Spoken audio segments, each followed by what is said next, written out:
Assalamualaikum warahmatullahi wabarakatuh. Teman-teman, dalam video kali ini kita akan sharing apa saja yang sebaiknya kita perhatikan ketika kita mau membeli mobil bekas seperti pada Toyota Rush lama. Banyak hal yang akan kita cek untuk mendapatkan mobil yang kita rasa masih bagus. Namun apabila ada beberapa minus, bukan berarti kita langsung menghindarinya. Jika dirasa minus itu masih wajar karena pemakaian, setidaknya kita itu bisa memperkirakan berapa biaya perbaikan setelah kita membelinya.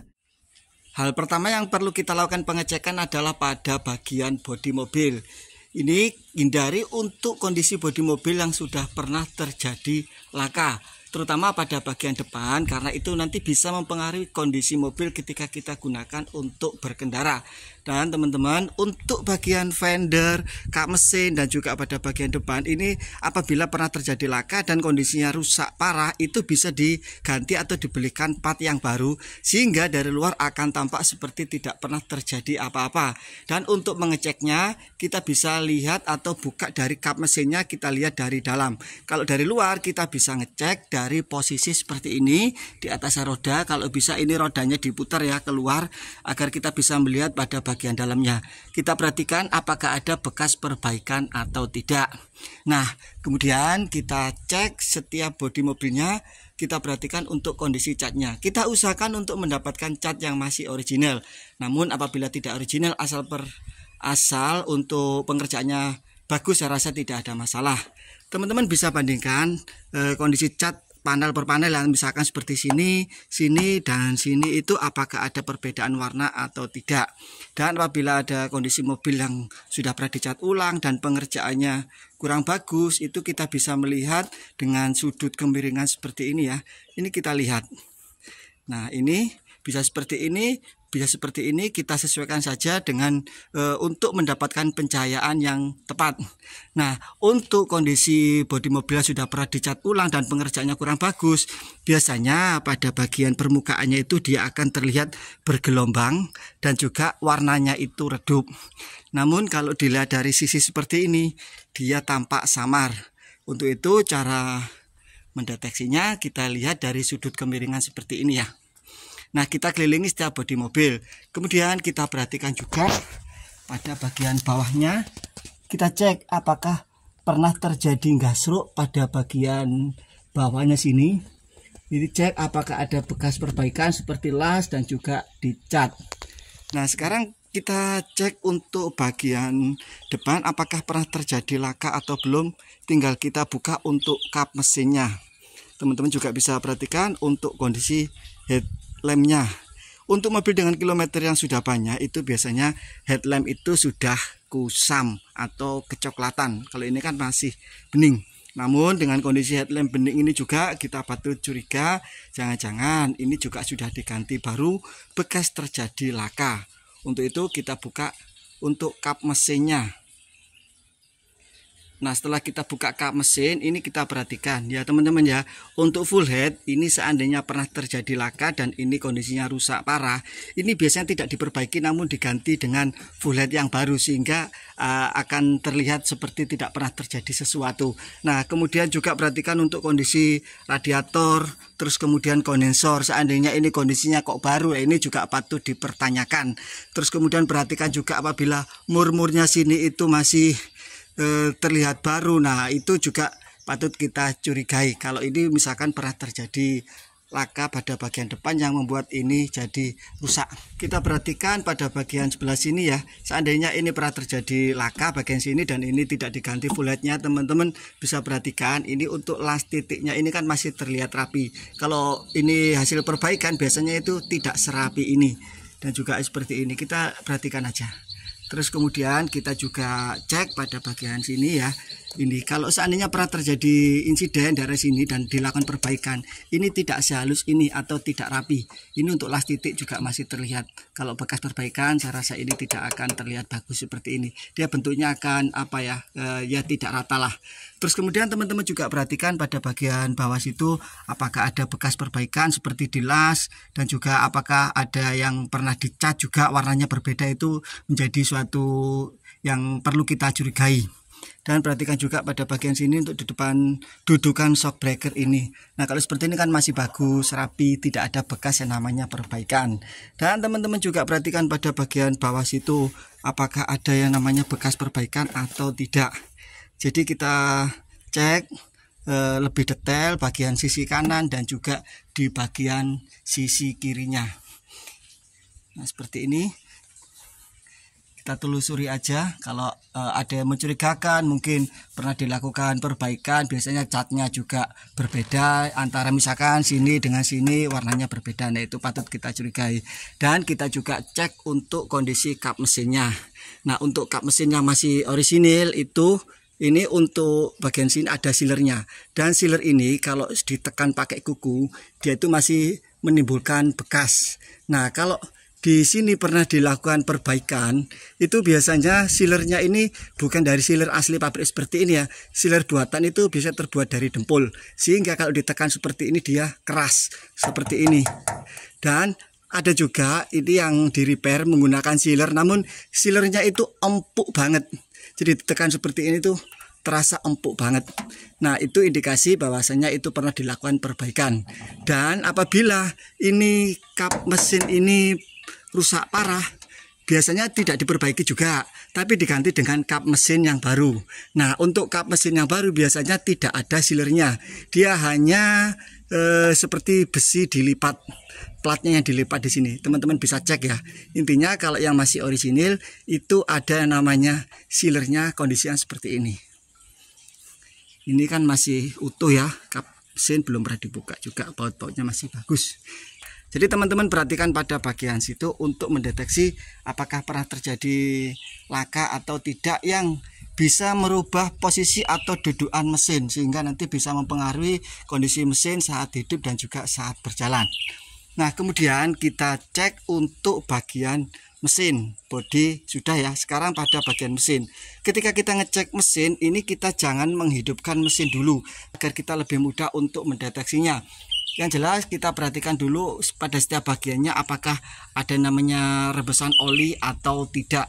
Ya kita telusuri saja. Dan kita juga bisa lihat pada bagian bawah-bawah. Kita juga perlu ngolong untuk mengetahui lebih detail lagi apakah ada yang namanya rembesan atau kebocoran oli atau tidak. Intinya kita periksa aja teman-teman ya di situ. Nah kemudian setelah itu kita cek untuk dari kondisi oli mesin, dan ini kita cabut saja untuk setek olinya. Kemudian kita periksa untuk level volume oli. Nah seperti ini volume olinya masih oke, namun ini kita perhatikan di sini untuk kualitas olinya ya.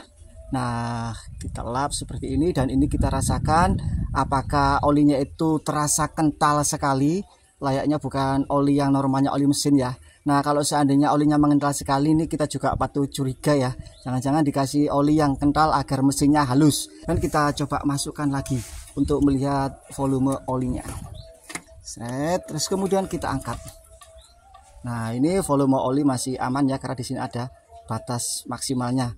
Untuk volume oli oke, dan untuk kondisi oli juga oke ya, tidak ada yang namanya gel atau kerak pada bagian ujungnya sini. Karena kalau sampai terjadi ada gel pada bagian ujung sini, ini juga bisa jadi pada bagian bawah situ juga akan semakin banyak oli yang numpuk, selat. Dan itu kalau dibersihkan, ada yang bilang digurah, di flashing itu bisa bersih, namun ada yang berpendapat bisa bersih, ada yang berpendapat tidak bisa bersih, harus turun mesin. Dan untuk hal itu kita tidak berani untuk berspekulasi. Kemudian kita juga cek dari bagian lubang olinya di sini. Ini kita buka aja. Nah pada bagian sini ini kita periksa untuk lubang olinya. Ini kalau seperti ini bersih ya, jadi jangan sampai pada bagian dalam situ itu terlihat yang namanya oli yang sudah mengental atau sudah menjadi kerak atau gel. Nah kalau itu sudah ada kerak atau gelnya, itu indikasi juga bahwasanya mobil tersebut itu kurang perawatan atau tidak pernah namanya ganti oli mesin, sehingga olinya ya sudah ini ya, sudah menjadi gel. Nah itu juga untuk membersihkannya itu ya tadi itu ada yang bilang di flashing bisa bersih, ada yang bilang tidak dan harus turun mesin. Dan untuk hal itu kita tidak berani untuk berspekulasi. Kita cek pada bagian radiatornya, sistem pendingin mesin ini apakah ada yang namanya kebocoran air radiator atau tidak. Dan kita juga cek untuk dari kondisi air radiatornya, ini tinggal kita buka saja tutupnya, ini kita perhatikan ya. Jadi hindari untuk kondisi radiator ini airnya itu sudah keruh ya atau kecoklatan. Nah kalau ada yang diisi air putih juga, ini pastikan airnya itu tidak keruh. Sekarang kita hidupkan mesin mobilnya. Nah pada saat kontak on ini kita perhatikan ya, indikator-indikator akan pada menyala seperti gambar baterai, gambar oli, indikator oli, dan juga cek engine itu kalau itu handbrake, dan juga itu untuk indikator IPS.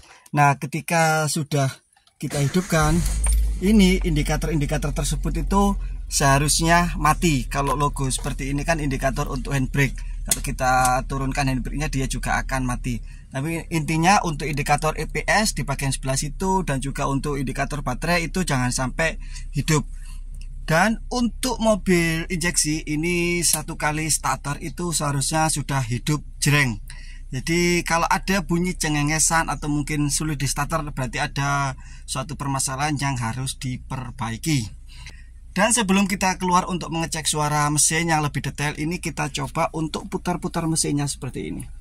Nah, di sini ini kita rasakan, kita perhatikan ya, apakah ada bunyi seperti klek, klek, klek seperti itu. Nah, kalau seandainya ada bunyi-bunyi seperti itu, suatu indikasi ada masalah pada bagian rak setirnya. Dan perhatikan untuk kilometer mobilnya. Nah untuk pemakaian wajar per tahunnya itu kurang lebih sekitar 20.000 km. Nah jadi teman-teman bisa menghitung atau mengalihkan seandainya keluaran mobil tahun 2011 dan sekarang tahun 2023, ya berarti sekitar 12 tahun. Jadi 12 dikalikan 20. Nah itulah untuk pemakaian wajarnya. Terus kemudian setelah kita cek di situ, kita bisa cek untuk fungsi dari fitur-fitur yang terdapat pada mobil, baik seperti untuk kondisi power window-nya ini bagaimana fungsi atau tidak, dan juga untuk pengaturan spion secara elektrik ini berfungsi apa tidak, dan juga untuk AC-nya ini dingin atau tidak. Ya kita periksalah pada bagian fitur-fitur yang terdapat pada mobil. Setelah ini kita cek lagi untuk kondisi mesinnya ketika mesin sudah kita hidupkan. Nah saat mesin hidup seperti ini kita perhatikan ya, kalau seperti ini kan suaranya halus ya, terus kemudian tidak ada yang namanya getaran yang berlebihan ya. Ini perhatikan teman-teman ya, kalau ini jangan sampai ada namanya suaranya itu kasar, yang terdengar seperti ada benturan besi dengan besi seperti tak tak tak tak tak tak atau tak tak tak tak tak tak. Dan ini kita dengarkan dengan seksama, dan kita biarkan mesin ini masih dalam kondisi menyala. Ini kita perhatikan untuk kondisi dari knalpot mobil. Ini knalpotnya ini jangan sampai namanya keluar asap putih ketika mesin hidup. Seandainya ada asap putih yang tebal, sebaiknya teman-teman menghindari saja. Dan teman-teman juga bisa perhatikan pada bagian dalam sini. Nah kalau ini kan masih ada tetesan air ya, ini embun, dan ini menunjukkan suatu kondisi mesin dalam kondisi yang baik-baik saja. Seandainya teman-teman mendapati di bagian ujung knalpot sini itu basah dengan oli, atau di sini sudah banyak numpuk oli yang sudah menjadi gel atau kerak. Nah untuk kondisi seperti itu sebaiknya teman-teman menghindarinya saja. Kita tidak berani untuk berspekulasi. Nah ini dalam kondisi mesin juga masih hidup, teman-teman bisa cek untuk kondisi dari bagian shock breakernya apakah ada namanya bocor atau tidak, baik yang belakang dan juga pada bagian yang depan. Ini kita perhatikan, karena apabila ada kebocoran atau pada bagian suspensi ini juga tentunya membutuhkan biaya, dan paling tidak kita bisa meminimalkan untuk biaya perbaikan seandainya kita mau membeli mobil bekas. Nah sekarang tinggal kita minta izin untuk melakukan test drive. Nah ini kita coba untuk test drive ya.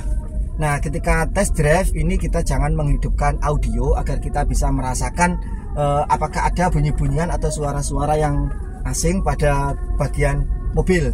Nah ketika kita melewati jalan yang kurang bagus seperti ini kita coba rasakan apakah ada seperti bunyi-bunyian geledak-geledak gluduk-gluduk pada bagian kaki-kakinya. Itu kita rasakan aja bagian kaki sebelah mana, entah kanan kiri, entah sampai belakang juga. Itu nanti kalau sampai terdengar di bagian kanan kiri dan juga belakang, itu nanti berarti perbaikannya juga cukup lumayan. Dan kita juga bisa melihat untuk kondisi suspensi dari mobil lah. Apabila ada polisi tidur, itu kita coba rasakan. Apabila setelah melewati polisi tidur kemudian mobil itu untuk suspensinya itu turunnya mengayun sampai beberapa kali, nah itu suatu indikasi bahwasanya untuk kondisi suspensinya itu sudah mulai lemah atau mati. Dan setelah kita untuk cek bagian kaki-kaki di sini, kita coba untuk test drive di kondisi jalan aspal halus. Nah, saat test drive di kondisi jalan yang aspal ini, kita usahakan untuk berkendara di kondisi jalan yang bebas hambatan agar kita bisa melakukan perpindahan gigi transmisi itu dari gigi 1 sampai dengan gigi 5. Nah, dari situ kita coba perhatikan apakah ada perpindahan gigi itu ada yang sulit masuk atau bahkan tidak bisa masuk sama sekali di gigi-gigi tertentu, mungkin di gigi 3-nya, gigi 4-nya atau gigi 5-nya. Dan jangan sampai ketika kita berkendara itu gigi transmisi itu tiba-tiba kembali ke posisi netral sendiri. Nah, seandainya ada kondisi seperti itu, suatu indikasi ada kerusakan pada bagian transmisi mobil. Dan untuk biaya perbaikan kita juga tidak berani untuk berspekulasi. Terus kemudian kita juga coba untuk rasakan pada setiap akselerasi ya. Ketika kita berakselerasi, apakah mobil itu langsung bergerak melesat atau mesin meraung dulu baru kemudian mulai melesat. Nah, seandainya ada kondisi ketika kita akselerasi mesin meraung dulu baru kemudian mulai mobil melesat, nah itu suatu indikasi ada keausan pada komponen kopling. Dan untuk biaya perbaikan atau pergantian dari komponen kopling set ini juga cukuplah lumayan. Nah, selain itu kita juga bisa untuk deteksi apakah ada suara dengung yang terdengar sampai di ruang kabin. Dan suara dengungnya itu tidak berubah atau datar, baik kita menambah kecepatan atau mengurangi kecepatan. Suara dengungnya itu gitu, datar terus. Nah, apabila ada kondisi seperti itu, suatu indikasi ada bearing roda itu yang sudah mengalami keausan. Dan kita perhatikan juga untuk suara dengung, apabila dengungnya itu berubah mengikuti kecepatan kendaraan atau putaran mesin, maksudnya ketika kita menambah kecepatan suara dengungnya itu ning gitu. Terus kemudian ketika kita mengurangi kecepatan suara dengungnya itu juga menurun ning. Nah, apabila ada kondisi seperti itu, suatu indikasi bahwasanya ada keausan pada bagian gardan mobil. Nah, untuk hal itu, untuk biaya perbaikan dan pergantian komponen dari gardan itu juga cukuplah lumayan, karena ini mobil berpenggerak belakang. Dan setelah kita merasa segala sesuatunya sudah cocok, nah kita tinggal melakukan untuk cek fisik kendaraan. Itu bisa kita cek, kita sesuaikan nomor rangka, nomor mesin yang tertera pada STNK dan BPKB itu kita cocokkan dengan yang ada di unitnya. Apabila masih ada keraguan, teman-teman bisa lakukan cek fisik di samsat terdekat. Dan jangan lupa juga perhatikan untuk pajaknya itu sudah dibayar atau belum. Seandainya belum dibayar, saya rasa juga tidak ada masalah. Tinggal kita lakukan negosiasi untuk bayar pajaknya. Dalam hal membeli mobil bekas, ya mobil bekas apa saja, sebaiknya siapkan dana cadangan itu kurang lebih sekitar 3 jutaan. Dan dana tersebut itu kita gunakan untuk perawatan awal mobil atau perbaikan-perbaikan atau minus yang tanpa kita ketahui saat kita melakukan pengecekan mobil. Nah, dari beberapa hal tersebut, apabila di antara teman-teman ada yang punya pendapat yang lain atau pengalaman lain, silakan untuk berbagi pengalaman, tulis pengalamannya di kolom komentar. Jika dirasa video ini bermanfaat, silakan juga untuk di-share. Dan bagi yang belum subscribe, bisa diklik dulu subscribe-nya. Sekian dulu videonya, sampai jumpa dan wassalamualaikum warahmatullahi wabarakatuh.